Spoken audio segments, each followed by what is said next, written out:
राजस्थान में 1857 की क्रांति।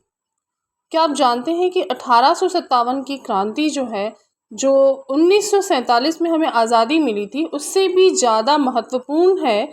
इसलिए क्योंकि यह पहली कोशिश थी हम भारतीयों की अंग्रेज़ों के चंगुल से मुक्त होने की। हालांकि भारतीय इसमें सफल हो नहीं पाए, लेकिन एक बार उन्होंने अंग्रेज़ों को अच्छे से हिला ज़रूर दिया था, है ना। उन्हें अपनी ताकत का एहसास ज़रूर करा दिया था।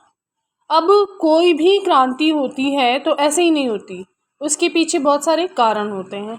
तो सारे देश में जब 1857 की क्रांति हुई थी, राजस्थान में भी 1857 की क्रांति में कई सारे क्रांतिकारियों ने भाग लिया।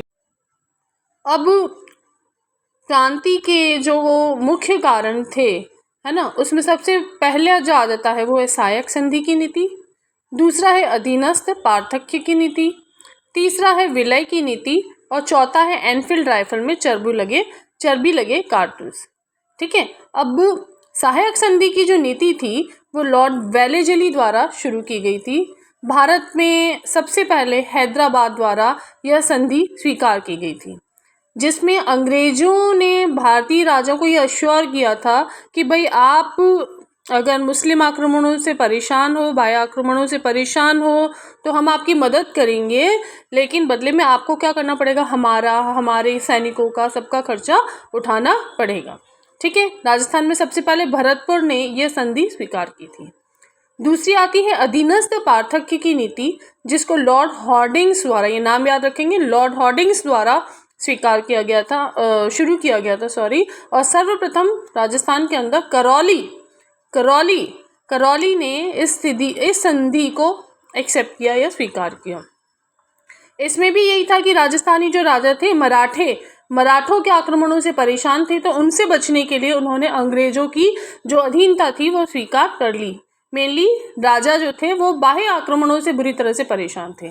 तीसरी थी विलय की नीति, जिसे डॉक्ट्रिन ऑफ लैप्स भी कहते हैं, जिसके अंदर अगर कोई राजा निसंतान है, मतलब उसकी कोई संतान नहीं है, तो उसके राज्य को भी अंग्रेजों ने क्या किया कि अपने राज्य में मिला लिया।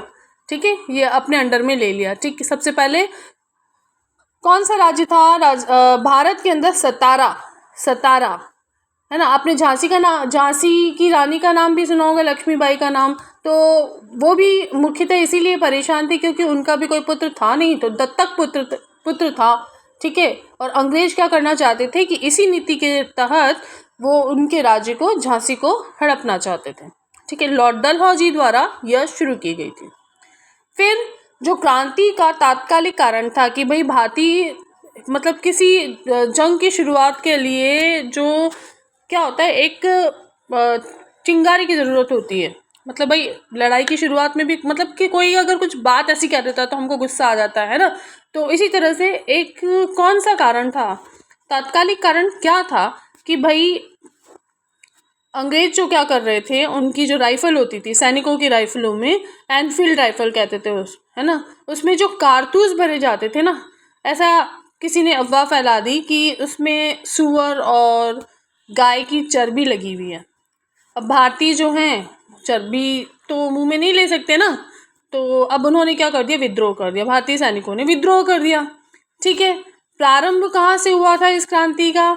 10 मई 1857 को मेरठ की छावनी में यह शुरू हुई थी क्रांति।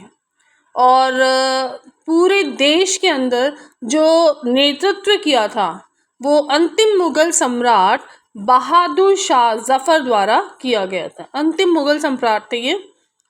अब जैसे अभी पोस्ट होती है, प्रेसिडेंट हो गए, प्राइम मिनिस्टर, तो उस समय में जो पोस्ट होती थी ना, वो होती थी गवर्नर जनरल की। तो भारत के जो गवर्नर जनरल थे उस समय थे लॉर्ड कैनिंग। बहुत ही इंपॉर्टेंट नाम है, याद रखेंगे, लॉर्ड कैनिंग। और एजेंट टू गवर्नर जनरल। ठीक है। गवर्नर जनरल के जो एजेंट थे राजस्थान के अंदर वो थे पैट्रिक लॉरेंस। कौन थे? Patrick Lawrence. और इम्पॉर्टेंट इसमें आपको याद रखनी है, 6 छावनियाँ थी राजस्थान के अंदर, जिसमें से 4 छावनियों ने भाग लिया था।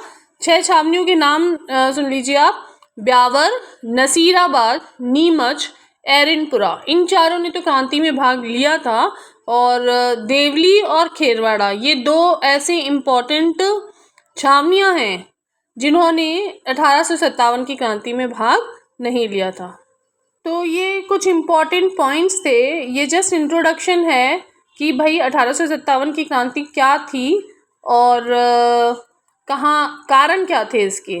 रेस्ट हम नेक्स्ट वीडियो में पढ़ेंगे। Thank you.